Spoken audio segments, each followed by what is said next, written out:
Galera, eu vou dizer uma coisa, ó. Falar sobre ácidos e bases na química é falar sobre ácidos e bases na vida. Não existe a vida tal qual a gente conhece sem a presença dos ácidos e das bases. Engraçado que a gente às vezes acha que eles estão escondidos ou que a gente não está usando, que a gente não está vendo, mas todo o nosso organismo funciona, uma boa parte, na reação entre ácidos e bases, compostos de características ácidas e básicas. Então, hoje a gente vai ver uma matéria que é importante, não é só para o Enem, é para qualquer vestibular e até mesmo para você crescer um pouco e ver o quão isso é importante. Então eu separei alguns tópicos, vamos trabalhar porque hoje vai ser um ótimo dia para você aprender química. Bora!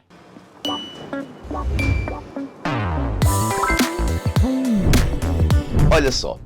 Primeiro, a gente vai ver uma breve explicação sobre os ácidos e as bases na química e depois a importância dos ácidos e das bases no nosso cotidiano.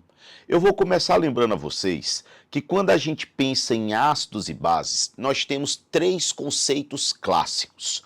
Nós vamos ter o conceito de arrênios, que é o conceito mais antigo e é o conceito mais restrito, embora seja o mais usado em prova. Nós vamos ter o conceito de Bronsted e Lowry. Esse conceito de Bronsted e Lowry já é um conceito que é mais amplo e ele é muito usado na química orgânica. Na química orgânica se adora o conceito de Bronsted e Lowry. E nós vamos ter o conceito de Lewis, que de todos é o mais abrangente, ou seja, toda vida que eu tiver um ácido de Lewis, a gente pode fazer assim, ó. Se eu tiver um ácido de arrênios, ele tem que ser ácido dos outros. Ele tem que ser ácido de Bronsted e todo ácido de Bronsted é ácido de Lewis. Quer dizer que Lewis é o conjunto mais amplo e os outros são subconjuntos, mas não nos custa nada agora lembrar um pouco o que é cada conceito desse. Então, ó, vem comigo aqui. Imagina que eu vou falar do conceito de arrênios.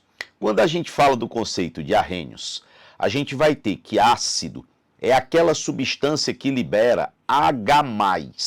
Na verdade, sabemos que esse H+, ele se liga com a água e forma o H3O+, que se chama íon hidrônio ou hidroxônio. Então, se você ouvir hidrônio ou hidroxônio, é o H3O+. E o ácido é a substância que libera H+, na presença de água. Por isso, vira esse H3O+. Já quando eu penso em uma base, base é uma substância que libera OH-. Esse OH- é chamado de hidroxila. Qual é a grande característica do conceito de arrênios? Tem que estar na presença de água. Então, o ácido libera H+, e a base libera OH-. E esse H+, neutraliza o OH-, que a gente vai ver um pouco mais na frente. Já quando você vai para o conceito de Bronsted, o conceito de Bronsted ele facilita um pouco mais. Quem é a base e quem é o ácido? O ácido é apenas quem cede o H+, e a base é quem recebe esse H+. Michel, quer dizer que não precisa ter hidroxila? Não. Pode ter hidroxila? Pode. Mas qualquer espécie que receber H+, se torna uma base. Tipo, imaginem que eu tenha B-, esse B- ganha o H+, e se transforma em HB. O que é que eu posso dizer? Que se esse B- ganhou esse H+, vai funcionar como uma base. Então, bem simples, o ácido perde e a base ganha. Então, o conceito de Bronsted é mais amplo e ele é mais simples. E por último, vem o conceito de Lewis. E legal que o conceito de Lewis tem gente que confunde pra caramba. Eu tenho uma proposta para você. Toda vida que você ouvir a palavra ácido, você já pensa ácido, esqueceu na hora da prova? Fale de H+. Mas esse H+, ele vem de quem? Do H. O H é o primeiro elemento da tabela. Se ele é o primeiro elemento da tabela, quer dizer que ele só tem um elétron. Se ele só tem um elétron, para ele ficar estável, ele tem que ganhar um elétron para ficar igual ao hélio, que é o primeiro gás nobre, é o segundo elemento. Então, o hidrogênio é dele que é proveniente o H+. Mas se H+, perdeu o elétron, quer dizer o quê? Que essa espécie H+ aqui, ó, duas coisas legais. Primeira, ela não tem elétron. Não tem elétron.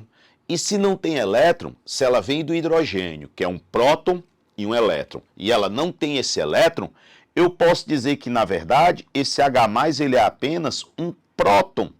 Então, se o cara disser o H+ é um próton, verdadeiro. O ácido é um doador de próton, verdadeiro. A base é uma substância que ganha próton, verdadeiro.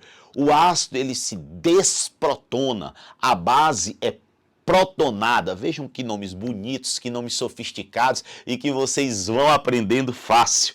Então, o ácido se desprotona, perde o H+, a base é protonada, ganha o H+. Se eles vierem com esses sinônimos, vocês só brincam, só riem e fazem. Então, ó, para eu lembrar, o H+, ele precisa de quê para ficar estável? Se o H, que é o hidrogênio, tem um elétron, precisaria de outro elétron para ficar com 2 igual ao hélio, o H+ não tem elétron nenhum. Então o que é que ele precisa? Poxa, o H+, ele precisa de um par de elétrons. Se ele precisa de um par de elétrons, qual foi a definição de Lewis? Lewis disse assim, simplesmente para Lewis, um ácido é uma espécie que ganha um par de elétron em ligação dativa. Por que em ligação dativa? Porque os elétrons têm que vir de um elemento só. Então, tem um elemento só que pega 2 elétrons e coloca ali. Então, se você olhar para o H+, vocês não esquecem mais. Gente, isso é um resumo muito importante, sério mesmo. Sério, olhe, guarde aí no fundo do coração. Quando você olha para esse resumo bem aqui, ó, bem simples e bem fácil, vou botar até um retângulo ao redor. Colocando aqui um retângulo ao redor. O ácido é a espécie que libera H+. E para ele ficar estável, o que é que ele precisa? Ganhar um par de elétrons. Então o ácido é quem ganha o par de elétrons. Se é quem ganha o par de elétrons, claramente eu poderia dizer aqui, ó, que a base é a espécie que doa o par de elétrons. A base ela tem 2 elétrons, ela doa para o ácido. Só com esse exemplo aqui e com essas ideias, vocês já resolvem inúmeras questões do Enem. Então lembrar, o ácido é quem doa o H+, é quem cede o H+. E se eu sou H+, eu preciso de 2 elétrons, é quem ganha o par de elétrons. Ó o coração batendo, se você entendeu isso aí, já coloca o seu curtir, já diz que tá uma beleza, comenta para eu ver depois se você tá entendendo, mas vamos para frente e vamos olhar o que é que eu separei logo depois. Exemplos de ácidos encontrados no cotidiano, aqueles que podem cair, você vai ter que saber. Primeiro, ácido cítrico, que é encontrado em limões, laranjas e substâncias ácidas, né? Frutas ácidas. Então, se o cara disser frutas ácidas, eles amam o limão. Tem que lembrar que o limão ele é ácido. O limão tem um pH menor do que 7. 7 é neutro. Abaixo de 7 é ácido, acima de 7 é básico. Então, os limões, as laranjas e várias outras frutas apresentam esse caráter ácido. E nós temos o ácido cítrico. Michel, eu tenho que saber a fórmula? Não, só tem que saber que essas substâncias são ácidas. Gente, agora vem um que é a paixão do Enem. Ácido acético. O ácido acético tem que saber, porque é o ácido etanóico. E o ácido etanóico é o ácido carboxílico que só tem 2 carbonos. Et quer dizer 2. Óico, ácido carboxílico. E para ser ácido carboxílico, vai ter que ter a carboxila, que é o COOH. C-O-O-H.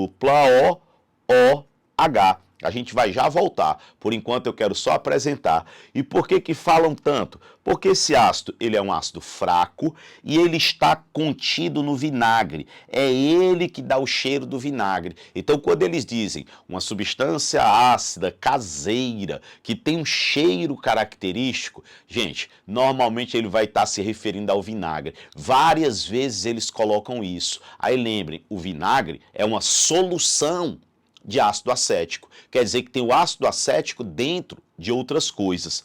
Normalmente é uma solução 4,5% massa-volume. É até bom que vocês lembram isso. O que é 4,5%? É 4,5 a cada 100. 4,5 o quê? Gramas a cada 100 ml, porque é massa por volume. Então, em cada 100 ml daquele recipiente, 4,5 gramas é de ácido acético, é do vinagre, que eles amam. Não esqueçam, por favor, quem é esse ácido acético. Depois, ácido clorídrico, HCl, o ácido do estômago. Eles adoram falar de neutralização do ácido estomacal. Aqui é bom que a gente lembre que é o HCl. E vem a substância química mais produzida no mundo, o ácido mais produzido de todos, que é o ácido sulfúrico. Ele é utilizado na indústria, em baterias, vários processos químicos. Ele, por exemplo, é usado demais na indústria do petróleo. E o petróleo nós sabemos que é uma substância que é vastamente utilizada pelo homem. E o ácido sulfúrico sempre está lá, seja como catalisador, seja como reagente, por exemplo, para fazer um detergente, entre outras coisas. Então o ácido sulfúrico sempre está associado em processos químicos, muitas vezes ele funciona como catalisador. É só para vocês terem uma ideia, mas tem que lembrar o quê? Que ele é importante demais. E a fórmula do ácido sulfúrico não pode esquecer. H2SO4. Então, ó, tem 5 ácidos que eu acho que vocês deveriam saber a fórmula. Não precisa se preocupar demais quando vai fazer o Enem, outros vestibulares não. Porque o Enem, normalmente, ele fornece a fórmula do ácido. Mas tem 5 que tem que entrar aqui e aqui. Ácido clorídrico, ácido sulfúrico, ácido nítrico, que é o HNO3. A partir do ácido nítrico, gente, se faz 2 coisas que são importantes em suas vertentes. Explosivos, se usa ácido nítrico, e fertilizantes, também se usa ácido nítrico. Ácido fosfórico, é bom que a gente tenha uma noção. O ácido fosfórico é o H3PO4, ele também é utilizado para fertilizantes, mas ele é muito usado como conservante. Por incrível que pareça, essa é a substância que é usada como conservante na Coca-Cola. Então tá tomando... Opa, chega, me engasguei, que eu acho que foi o ácido. Tá tomando uma Coca-Colazinha, tá tomando ácido fosfórico. Não tem erro. E, gente, ácido carbônico também é uma substância super interessante. É o H2CO3. E o mais importante é lembrar que o H2CO3 é um ácido super instável. Ele se quebra muito fácil. E quando ele se quebra, ele dá origem a H2O mais CO2. Então, esses são ácidos importantíssimos no cotidiano e que você aí deve saber e deve guardar com carinho. Então, ó, ácido cítrico, ácido acético, clorídrico, sulfúrico, fosfórico, nítrico e carbônico. São poucos, mas esses levam você longe. Vamos para as bases agora, que eu considero que são de extrema importância. Olhe como são menos bases. Hidróxido de sódio, a mais importante de todas. O hidróxido de sódio é conhecido como soda cáustica e ela é usada demais na fabricação do sabão e em produtos de limpeza. É uma substância que elimina a gordura. Para fazer o sabão, gente, você pega gordura, pode ser, por exemplo, banha de porco, na verdade pode ser gordura animal ou vegetal. Você pega gordura e mistura com soda cáustica, com NaOH, e com isso você faz o sabão, numa reação chamada de saponificação. Aliás, quando você ouve o nome saponificação, meio que entrega para ti. E o NaOH também é usado na indústria do papel, mas é a base mais produzida de todas. E interessante, só por curiosidade, o NaOH é produzido a partir da eletrólise da água do mar. Vejam que eletrólise é um produto caro, mas a água do mar é uma coisa barata. Quando você faz a eletrólise da água do mar, você obtém produtos especiais como hidrogênio, cloro e soda cáustica. Então são produtos que são vendidos com muita facilidade, compensa de sobra o preço que eu gasto com a corrente elétrica. Então soda cáustica é produzida a partir da água do mar. Vejam que coisa bacana. E é a base mais importante de todas. Depois tem a amônia, que vocês não podem esquecer, que a amônia ela é NH3. E que quando você coloca a amônia na água, se você juntar, dá o hidróxido de amônio, NH4OH. Então, NH3 é uma base importantíssima e é a partir do NH3 que vão aparecer as aminas, que são as bases da química orgânica que eu não vou deixar passar. A gente vai já ver. Então, ó, a amônia ela é encontrada em produtos de limpeza doméstica como limpadores de vidro e gordura.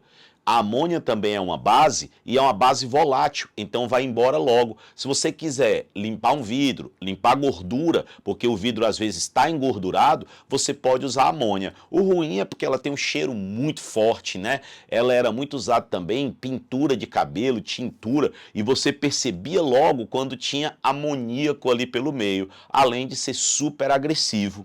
Gente, também é muito usada na fabricação de fertilizante. A amônia é essencial para a fabricação de fertilizante. Então, quando você ouve fertilizante, que você ouve NPK, nitrogênio, fósforo e potássio, se você ouve nitrogênio, você vai lembrar da amônia. Tem amônia ali no meio. Então, ó, olhou, guardou, ficou aqui, ó. E depois, hidróxido de cálcio. Hidróxido de cálcio, vou pôr aqui, é o CaOH2. Gente, CaOH2 é diferente de CaO. CaO é cal. Quando eu falo de CaOH2, é cal hidratada, que é água de cal. Porque se eu colocar água junto com essa substância aqui, ó, vocês podem ver que somando, agora dá igual. Então quer dizer que CaOH2, na verdade, vem da cal hidratada, cal dentro da água. Cal é uma substância que é muito usada, por exemplo, para neutralizar a acidez de solos após uma chuva ácida. Mas eu também posso usar a água de cal, a cal hidratada. E essa cal hidratada, esse leite de cal, como você queira chamar, pode ser usado na construção como pintura. É uma pintura super barata. Ela não é excelente, porque você sabe logo quando está pintado com cal, que você passa a mão e você já percebe que a sua mão, sua roupa fica toda branca. Ela vai se soltando aos poucos, mas como é uma pintura muito barata, acaba que é muito utilizada. Ela também é usada para pintar caule de árvore e nesse caso ela provoca uma osmose e ela mata a parte externa, um anel externo dessa árvore e com isso ela impede parasitismo, é uma coisa bacana. Então cal é uma substância higroscópica que absorve umidade, então é usado na construção e no tratamento da água, porque quando você faz o tratamento da água, que você coloca o sulfato de alumínio, a água ela apresenta caráter ácido. Para não distribuir uma água com caráter ácido, vai se colocar uma base. E cal é usada porque é a base mais barata que tem. Então, cal é uma base super barata e ela é proveniente, gente, do CaCO3, que é o carbonato de cálcio, que é o calcário. O CaCO3, o calcário, quando ele é aquecido, ele produz cal e ele produz CO2. Como calcário, como a rocha calcária é muito abundante, essa substância aqui, cal, ela é uma substância barata. Só lembrando uma coisa que vai entrar na cabeça e não vai sair. Quando eu quero neutralizar grandes quantidades de ácido e não é no corpo, você pode usar uma base forte. Então você pode usar cal, que é uma base forte, porque vai neutralizar e não tem outros riscos. Agora, quando é no corpo, eu tenho que usar bases fracas, Por exemplo, eu não posso estar aqui com azia, com acidez estomacal e dizer, vou tomar uma colher de cal. Tomar uma colher de cal arrombou tudo, cara. Logo na boca, a temperatura vai ficar altíssima. E depois, como a base é forte, o que não estava queimado, queima agora. É a mesma coisa de dizer, vou tomar uma colher de soda cáustica. Não pode. Se você está com azia, se você está com algo que está com ácido queimando, tem que usar uma base fraca. Por exemplo, leite de magnésio, hidróxido de magnésio. Você vai lá, toma hidróxido de magnésio, é uma base fraca, neutraliza na boa, sem problema. Só não pode exagerar na quantidade, porque em pequena quantidade, leite de magnésia é um antiácido ótimo. Em maior quantidade, é um laxante e você vai acabar, passando para a fase líquida, fundindo, saindo tudo. Então tem que tomar esse cuidado. Então lembre, neutralizar ácidos no corpo, base fraca. Neutralizar ácidos em grande extensão, tem que ser uma base barata. Normalmente se usa cal. Agora você aí não esquece não. E como é que isso cai no Enem? Porque isso cai. Olhem, Enem 2021, vamos direto para a resposta? A simples atitude de não jogar direto no lixo ou no ralo o óleo de cozinha, óleo é gordura, pode contribuir para uma redução da poluição ambiental. Mas o que fazer com óleo vegetal que não vai mais ser usado? Onde é que eu vou armazenar? Não existe um modelo ideal de descarte. Infelizmente, não tem um modelo ideal, mas tem uma alternativa simples, que é reaproveitar para fazer sabão. Se é para fazer sabão, você vai pegar a soda cáustica com esse óleo, como eu falei, e fazer o processo chamado saponificação. Aí olhe o que ele diz. Para isso, são necessários óleo, água e soda cáustica. Com base no texto, qual é a reação química que permite o reaproveitamento? Não fique pensando demais, porque você sabe. Se é para fazer sabão, você corre aqui, só pode ser saponificação. Ganhou uma questão e vai para frente, ganha confiança e vai fazer outra. Olhem outra questão aqui, antes dela. Ácidos e bases na química orgânica. Me prometam. Hoje eu guardo, hoje eu guardo, hoje eu guardo. Ácidos da química orgânica. Ácido carboxílico, que é aquele que apresenta C-O-O-H. E esse aqui é o hidrogênio ionizável, é o que sai. Fenol, que está aqui, hidroxila, diretamente ligado no anel. Também é ácido e eles adoram esse daqui.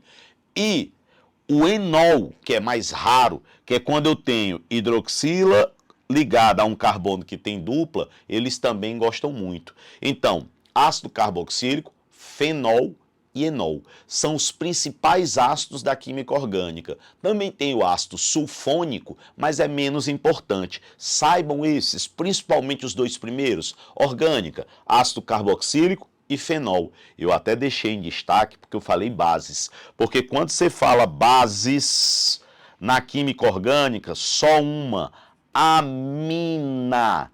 E a amina, eu disse para vocês anteriormente que ela vem do NH3. Você vai pegar o NH3 e vai substituir os hidrogênios por carbonos. Então você pode ter, por exemplo, uma amina primária, que é quando tem um hidrogênio que foi substituído, ela é monossubstituída. Como o nitrogênio ele tem 5 elétrons, ele é da família 15, ele tem 5 elétrons, ele faz 3 ligações e sobra um par de elétrons. Espécies que têm um par de elétrons sobrando, a gente já viu que são bases. Então, por que que uma amina é uma base? Porque ela tem um par de elétrons sobrando e ela pode ceder em ligação dativa. Então, na química orgânica, grita aí comigo, ácido, ácido carboxílico e fenol, base, amina. Por que que a amina é base? Porque eu tenho um par de elétrons sobrando. Acabou? Como é que isso vai aparecer para você depois de a gente ver como é que neutraliza?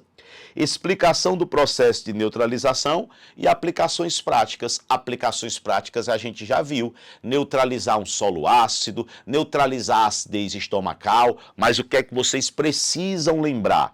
Quando você pensa na reação ácido-base, o H+ reage com o OH- e ocorre a produção de água. é importante lembrar que a reação mais importante da química inorgânica é ácido mais base dá sal mais água. E, gente, como é importante sinônimo na química. Essa reação ela pode ser chamada de neutralização. Ela também pode ser chamada de salificação. Ela também é uma reação de dupla troca. Todos esses são nomes que se aplicam perfeitamente. E eu posso dizer que o ácido neutraliza a base. Eu posso dizer que o ácido corrige a base. Eu posso dizer que um ácido, ele remedia. Remediar é quando você tem algo que não está muito bom, você vai lá e ajeita. Se o meio está básico, para você remediar, você bota um ácido. Então, são maneiras de você dizer a mesma coisa. No lugar de dizer neutralizar, você usa remediar. Aí você que não é bobo, chega e faz uma prova de Enem perfeita. Então, como é que isso apareceria para a gente? Duas questões rápidas para a gente concluir. As águas subterrâneas, elas têm sido usadas, contaminadas pelo uso de pesticidas da agricultura. Entre as várias substâncias, algumas são apresentadas na figura. A distinção dessas substâncias pode ser feita por meio de uma análise química qualitativa, ou seja, determinando sua presença mediante a adição de um reagente específico. Então eu vou determinar colocando um reagente específico. O hidróxido de sódio, vocês já sabem, hidróxido de sódio é uma base. É capaz de identificar a presença de um desses pesticidas pela reação ácido-base. Se é uma base, vai ser capaz de identificar um ácido. Qual é o teste positivo? Diz o comando. Gente, o que é que vocês têm que encontrar? Se eu estou usando uma base, eu tenho que encontrar um ácido. Na orgânica, você vai procurar fenol, enol e ácido carboxílico. O primeiro não tem, ó. O segundo pode olhar que não tem, ó. O terceiro tu olha, opa, hidroxila ligada no anel. O que é isso? Fenol. Se é fenol, é ácido. Se é ácido, reage com base. Resposta, item C. Questão fácil ou não? Grita aí pra mim. Fácil. Aí, item 4 tá fora. Item 5 não tem nenhum dos que a gente citou. Então o pessoal às vezes acha que a questão é complicada, reações orgânicas não tem nada. É só você saber quem são os ácidos e as bases. E por último, que eu separei aqui para vocês, ó, o propanolol é um fármaco pouco solúvel em água, utilizado no tratamento de algumas doenças cardiovasculares. Quando essa substância é tratada com uma quantidade estequiométrica de um ácido, então ela vai ser tratada com um ácido. O grupamento de maior basicidade reage. Ele já diz. Quando vai vir o ácido, o grupamento básico reage. Aí ele diz com o próton. Por que com o próton? Lembram que eu falei que o ácido, ele doa próton? Se o ácido doa próton, a base recebe esse próton, que é o H+, levando à formação de um derivado solúvel em água. A pergunta dele, o ácido de Bronsted reage com, é um composto orgânico? Aí você grita, sim. Qual é, olha só, qual é a única função básica na orgânica? Olhem como a coisa se torna simples, é nem PPL 2020. Se ele diz que eu tenho um ácido e ele vai reagir, eu vou ter que procurar uma base. Na química orgânica, o único tipo de base que eu tenho é a amina. Tu procurou a amina, só tem aqui, ó. Olhem a amina bem aqui, ela faz 3 ligações e tem um par de elétron livre. Então ele diz, a hidroxila alcoólica, nada a ver, álcool não tem nada a ver, não é básico, é neutro. Depois, anéis aromáticos, que é isso, cara, nada a ver. Depois, metilas, não é com metila, se eu quero uma base, só pode ser o grupamento amina. A D é nossa resposta. Viram como, em uma aula super curta, a gente consegue tocar em muitos assuntos e vocês veem que isso cai e que isso é importante? Então, ó, um beijo imenso para vocês. Nós estamos juntos e a gente se vê em breve em outro vídeo. Tamo junto!